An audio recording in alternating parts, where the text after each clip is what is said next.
হরে কৃষ্ণ কৃষ্ণ কৃষ্ণ হরে হরে, হরে রাম রাম রাম হরে হরে। হিন্দু পঞ্জিকা অনুসারে প্রতি মাসের কৃষ্ণপক্ষ এবং শুক্লপক্ষের একাদশী তিথিতে ভগবান বিষ্ণুর জন্য উপবাস পালন করা হয়। বছরে মোট 24টি একাদশী থাকে, যার মধ্যে একটি হল জয়া একাদশী। মাঘ মাসের শুক্লপক্ষে যে একাদশী পড়ে তাকে জয়া বা ভৈমী একাদশী বলা হয়। এই একাদশীর উপবাস পালন করলে ভগবান বিষ্ণুর পাশাপাশি দেবী লক্ষ্মীর আশীর্বাদও লাভ করা যায়। বিশ্বাস করা হয় যে জয়া একাদশীর উপবাস জীবনের সুখ ও সমৃদ্ধি নিয়ে আসে এবং ভগবান বিষ্ণু সমস্ত দুঃখ দূর করেন। নমস্কার শ্রোতা বন্ধুরা, জীবন দর্শন মোটিভেশন চ্যানেলে আপনাদের সকলকে স্বাগত। আশা করি সকলে ভালো আছেন।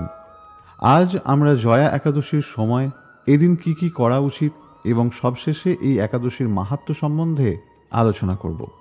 পুরাণ অনুযায়ী জয়া একাদশীর দিনে শ্রী হরির নাম জপ করলে পিশাচ যোনির ভয় থাকে না। এই বছর অর্থাৎ 2025 সালে একাদশী তিথি 7ই ফেব্রুয়ারি রাত 9:26 শুরু হচ্ছে এবং এই তিথি 8ই ফেব্রুয়ারি রাত 8:15 শেষ হবে। উদয়া তিথিকে মাথায় রেখে উপবাসের পুজো করা হয়, তাই জয়া একাদশীর উপবাস 8ই ফেব্রুয়ারি অর্থাৎ শনিবার পালিত হবে। এই একাদশী যদি আপনি পালন করেন তাহলে হরির কৃপায় পরিবারের সদস্যদের মঙ্গল হবে।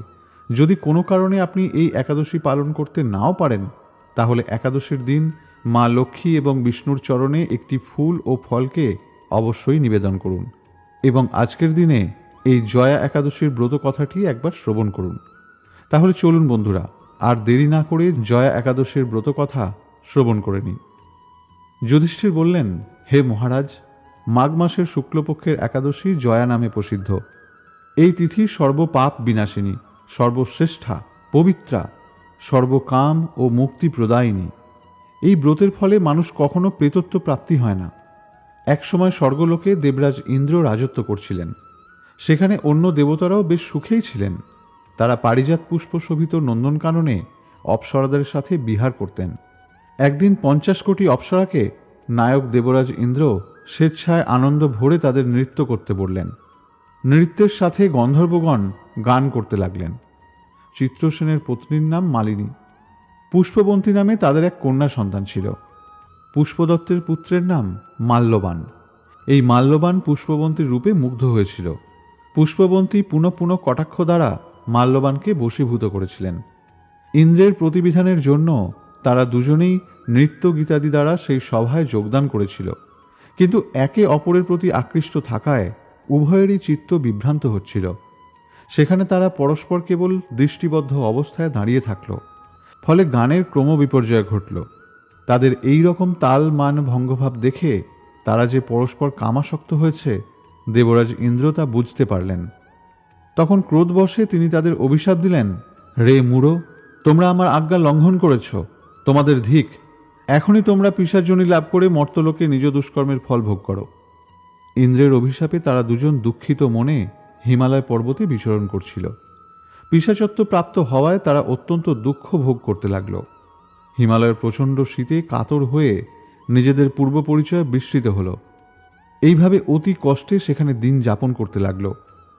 একদিন পিশাচ নিজ পত্নী পিশাচীকে বলল, সামান্য মাত্র পাপ করিনি, অথচ নরক যন্ত্রণার মতো পিশাচত্ব প্রাপ্ত হয়েছি। অতএব এখন থেকে আর কখনো পাপ কর্ম করব না। এইভাবে চিন্তা করে তারা সেই পর্বতে নিরুপায় হয়ে বসবাস করতে লাগল।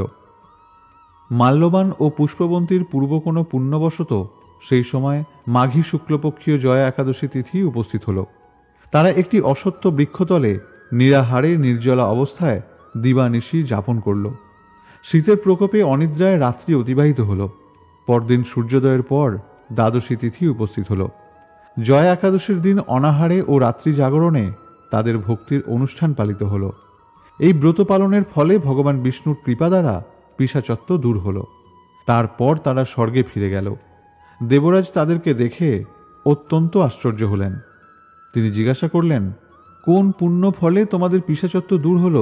কে তোমাদের মুক্ত করল? মাল্যবান বললেন, হে প্রভু, ভগবান বাসুদেবের কৃপায় জয়া একাদশী ব্রতের পুণ্য প্রভাবে আমাদের পিশাচত্ব দূর হয়েছে। তাদের কথা শুনে দেবরাজ ইন্দ্র বললেন, হে মাল্যবান, তোমরা এখন থেকে আবার অমৃত পান করো। একাদশী ব্রতে যারা আসক্ত এবং কৃষ্ণভক্তি পরায়ণ, তা আমাদেরও পূজা বলে জানবে। এই দেবলোকে তুমি পুষ্পবন্তীর সাথে সুখে বাস করো। হে মহারাজ, এই জয়াব্রত ব্রহ্ম হত্যাজনিত পাপকেও বিনাশ করে।